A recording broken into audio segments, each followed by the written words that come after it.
Ek wil graag net verduidelik by waar ons is in ons kerkjaar. Daar's 'n kalenderjaar wat ons in Januarie begin, maar die kerkjaar begin by die eerste Advent. En dit is hierdie Sondag waar ons dan 4 Sondae gaan besig wees. Elke Sondag het sy eie tema, maar dan stop ons met Kersdag. Elke tema het ook 'n verskillende kleur bo, behalwe 'n naam. Vanoggend is wandel in hoop, wandel in verwagting. Daar's 'n baie spesifieke iets wat in God se kinders se harte gebeur. En dis die feit dat Jesus gebore is en dat hy weer gaan kom. So in Kerstyd is ons besig om vir onsself af te vra, is hierdie verwagting, hierdie hoop, leef dit in my hart? En is ek nog steeds opgewonde of het iets dit kom wegvat? So elke Sondag steek ons ook 'n kers aan en het ek myself vasgepen hier om nie by die aansteker te kan uitkom nie. Ek is ook nou net bang vir weer daai geluide en goede, maar hier steek ons die eerste kers aan. Dit kan jy nou glo, die kers brand nie, maar die aansteker brand. Goed, en dan is daar 'n teks wat ons ook kan koppel aan hierdie kers se aansteek, 'n verwagting waar Jesaja ons eintlik in die woord vat en vir ons sê, waar God sê, ek gaan iets nuuts doen. Ek gaan 'n nuwe ding vir julle doen. Dit staan op die punt om te gebeur. Julle kan dit al sien. En dan sê hy, ek maak in die woestyn 'n pad.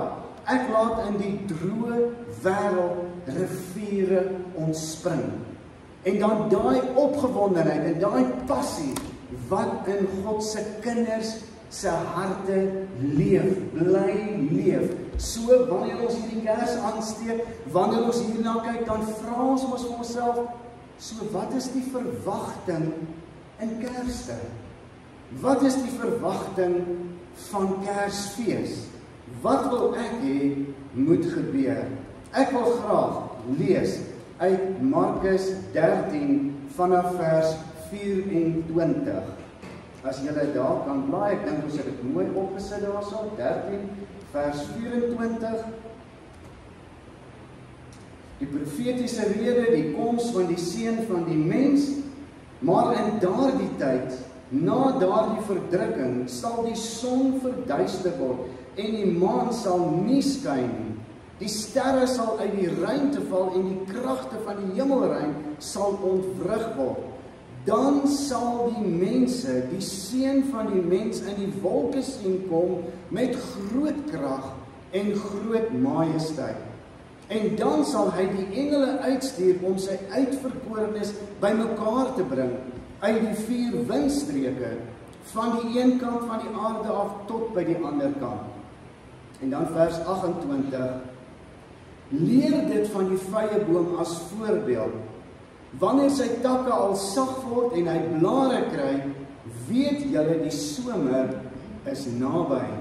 So met julle ook, wanneer julle hierdie dinge sien gebeur, weet dat die tyd naby is, voor die deur. Dit verseker ek julle, nog in die leeftyd van hierdie geslag sal dit alles gebeur. Die hemel en die aarde sal vergaan, maar my woorde nooit. En dan vers 32, wat ons net so rukkie terug na verwys het, maar niemand weet wanneer daardie dag en uur kom nie. Niemand weet dit nie. Selfs nie die engele in die hemel nie, en ook nie die seun nie. Net die Vader weet dit. Hoor nou, wees op julle hoede, wees waaksaam, omdat julle nie weet wanneer die tyd daar is nie. Dit is soos 'n man wat ver weg gaan en sy huis onder beheer van sy slawe gelaat het. Hy het vir hulle elkeen sy werk gegee en die deurwagter beveel om waaksaam te bly.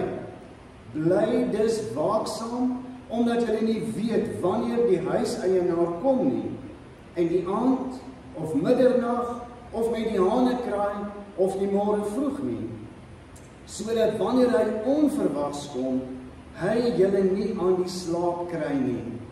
En wat ek vir julle sê, sê ek vir almal, bly waaksaam. Ek het sommer so in my stilligheid gedink oor die waaksaam wees van ons geloof en hoe dit werk en hoe dit sal uitspeel. En ek wil eintlik maar weer sê, die kerklike jaar begin oor 'n maand, nie die kerklike jaar nie, die kalenderjaar. En ons begin vandag, dis die begin, ons vier die geboorte van Jesus Christus. Ons sê vir mekaar, ons verlosser is gebore. Al sê die wêreld wat, al sê die jaartellings wat, Jesus is gebore.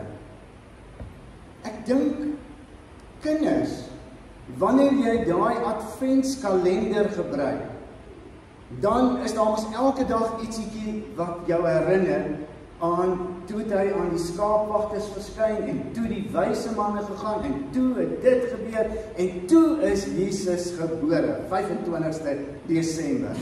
So kinders vra vir ons, hoeveel slaapies nog voordat dit Kersdag is, voordat ons vier dat Jesus gebore is. Winkeladvertensies maak ons baie bewus en hulle begin vertel ons sommer, boonbehalwe van Black Friday, sê hulle ook vir jou, weet jy wat, dis nog soveel dae, dan is dit Kersdag, moedig jou aan, gee specials ensovoorts, ensovoorts, trek jou eintlik so 'n bietjie van koers af, maar om watter verwagting gaan dit in Kersfees? Gaan dit oor Kersvader en sy slee wat van die Noordpool af op pad is? Die verwagting om saam met familie te wees? Die verwagting om by die see lekker te kan ontspan? Of gaan dit om die verwagting van Jesus se geboorte? En dan wonder ons mos by onsself, maar kan ons nog 'n verwagting hê oor die geboorte, want hy is nou al klaar gebore? Die verwagting gaan oor Christus. Gaan oor meer as net sy geboorte. Gaan oor sy eerste koms, hy het aarde toe gekom, Filippense 2 sê, hy het sy gestalte in die hemel verlaat, hy het mens geword, onder ons kom woon, gehoorsaam tot die dood aan die kruis, en dan het God hom tot die hoogste eer verhef. En voor ons sal elke knie buig en elke tong sal sê, Jesus is die Here. Eerste koms, vernedering, wederkoms in heerlikheid. Hierdie keer kom hy om te oordeel. Kom hy om te sê, jy het jou kans gehad. Te kom sê, julle het nou klaar tyd gehad om jou werk te doen. Die eienaar is terug. Ek dink dit is so 'n klein bietjie anders vir ons wat glo in Jesus Christus.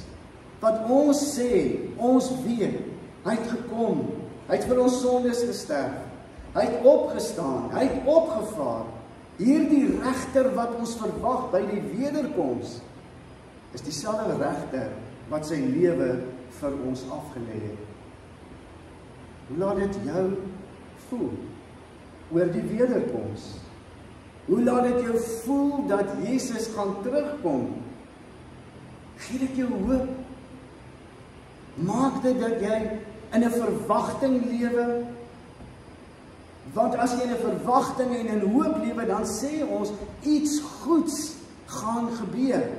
Iets goeds gaan gebeur. En Christene is mense met 'n onuitblusbare passie, hoop, blydskap. Want Jesus se wederkoms maak ons nie bang nie. Jesus se wederkoms laat ons in gemaklikheid vorentoe gaan. Hierdie skriflesing kom in die profetiese rede, waar Jesus eintlik vir sy volgelinge sê, en vir hulle leer, en vir hulle onderrig en sê, weet jy wat? Moeilike tye lê vir my en vir julle voor. Maar kom ek vertel jou, kom ek rus jou toe, kom ek leer jou, daar's hoop. Daar's hoop, die noodlot en die tyd het nie die sê nie. God het die sê. God sê dat die tyd vorentoe is moeilik, is dalk swaar, maar hy kom verseker. Markus skryf hierdie gedeelte omtrent so 55 tot 65 na Christus. En die Joods-Romeinse oorlog het uitgebreek omtrent so 66 tot 70 na Christus. En dan het die Romeine gekom en hulle het Jerusalem plat gemaak. En waar die tempel gestaan het, het die keiser 'n afgodsbeeld gesit. Traumaties vir die disippels, traumaties vir die eerste Christene. En dan het Markus hierdie gedeelte geskryf om vir gelowiges as aansporing te doen, om vir gelowiges te sê, leef in geloof en leef in gehoorsaamheid in moeilike tye. Tot vandag toe nog is dit wat Markus vir ons wil leer en vir ons wil sê.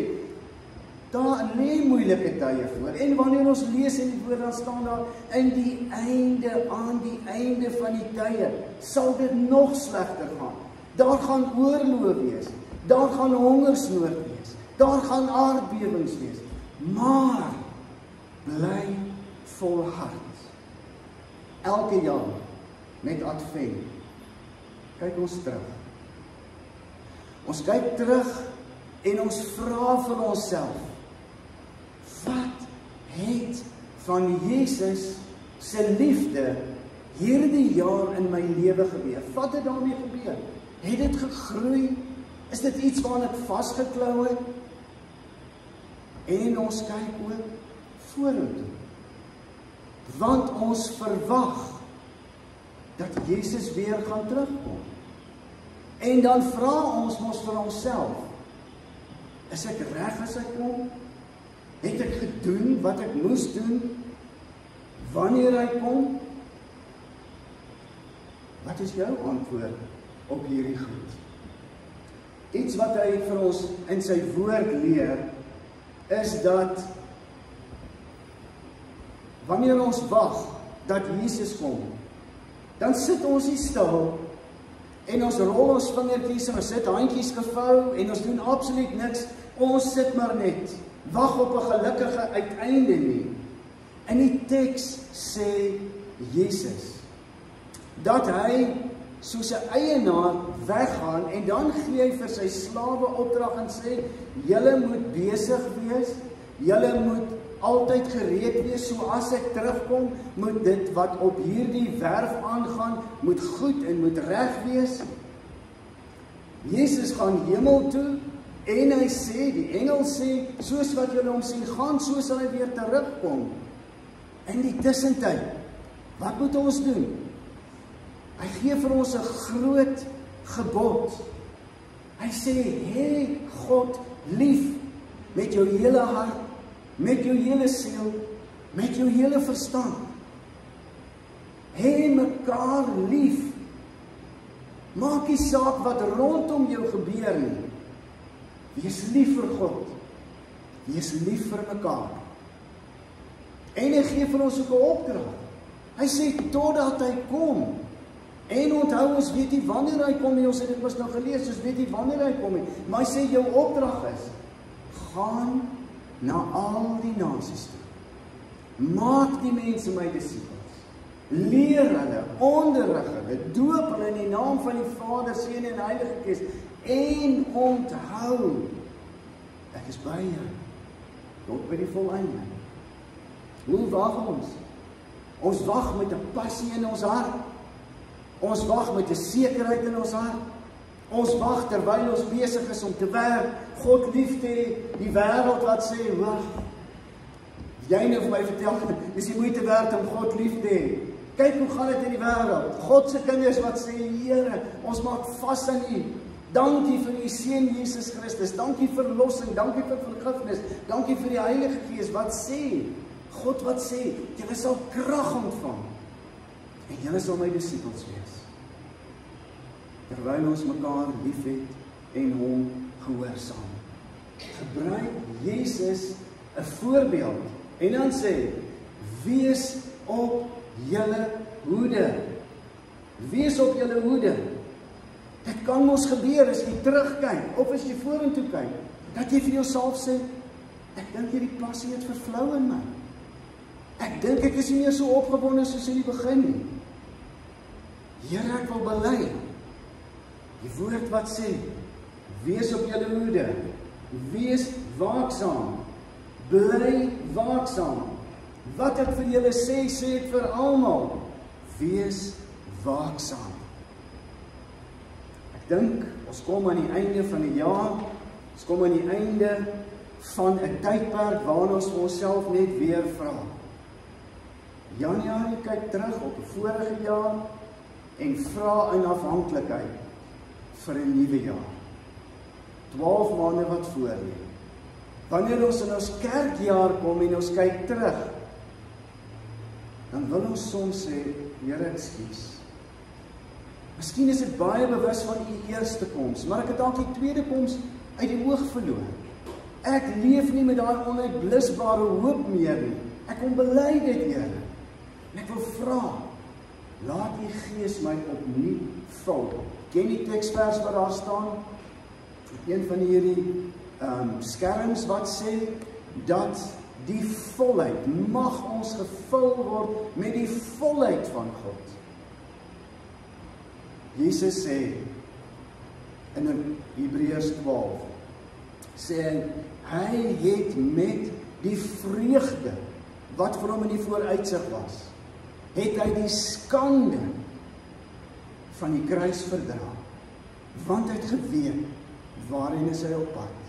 Ek en jy, in ons lewe elke dag, die wêreld, Satan probeer ons hierdie vreugde by ons steel. Het ons oog nog op Jesus die begin en volleinde? Leef ons nog met hierdie om te weet, maak nie saak wat hier gebeur nie. Here, U kom, en U kom ons haal, en U kom die hele wêreld haal. En Here, help my om bewus te wees dat daar soveel verlorenes is. Maak my opnuut begeester. Laat U lig in my skyn.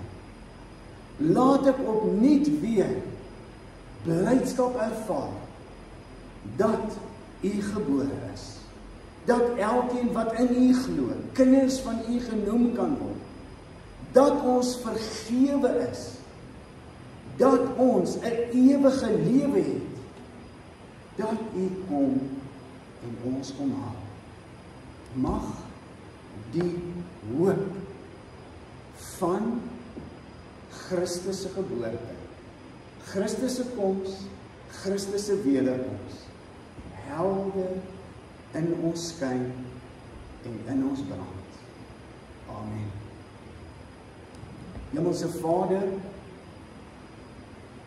miskien wil ons heel eerste vanoggend net bely en sê, vergewe ons. Vergewe ons as ons terugkyk en ons besef hoeveel kere in hierdie jaar, Here, daai passie, daai helder brand, helder skyn, daai hoop, daai verwagting, was nie altyd ewe duidelik sigbaar nie. Dankie dat as ons vorentoe kyk, dan weet ons dit staan vas. U woord sê vir ons, U kom weer. Help ons, Here, dat hierdie hoop waarin ons vashou, hierdie seker wete, U woord leer ons, U woord onderrig ons en sê, al is daar moeilike tye, al gaan ons swaar kry, Here, U kom in heerlikheid, U kom u kinders haal, u kom hulle wat vergewe is, vrygespreek is, u sê, ons is medeburgers, ons is, Here, ons erf, Here, die ewige lewe, by u, saam met u. Ek bid, Here, help ons, dat ons die groot opdrag, en die groot gebod, tot u kom, sal uitleef, sal verkondig, sal vertel. In Jesus Christus se naam bid ons dit. Amen. Ek wil dat ons belydenis van ons geloof doen. Ons bly net so sit en ons sê almal saam hardop die 12 artikels of die apostoliese geloofsbelydenis. Ek glo in God die Vader, die Almagtige, die Skepper van die hemel en die aarde, en in Jesus Christus sy eniggebore Seun, ons Here, wat ontvang is van die Heilige Gees, gebore is uit die Maagd Maria, wat gelei het onder Pontius Pilatus, gekruisig is, gesterf het en begrawe is, en ter helle neergedaal het, wat op die 3de dag weer opgestaan het uit die dode, wat opgevaar het na die hemel, en sit aan die regterhand van God, die Almagtige Vader, van waar hy sal kom om te oordeel, die wat nog lewe en die wat reeds gesterf het. Ek glo in die Heilige Gees. Ek glo aan 'n heilige, algemene Christelike kerk, die gemeenskap van die heiliges, die vergewing van sondes, die opstanding van die vlees en 'n ewige lewe. Amen. Mag dit ons blydskap, ons hoop, ons vreugde en onuitblusbare passie vir die Here wees, totdat Jesus terugkom. Ons het geleentheid om die Here te dien met ons offergawe.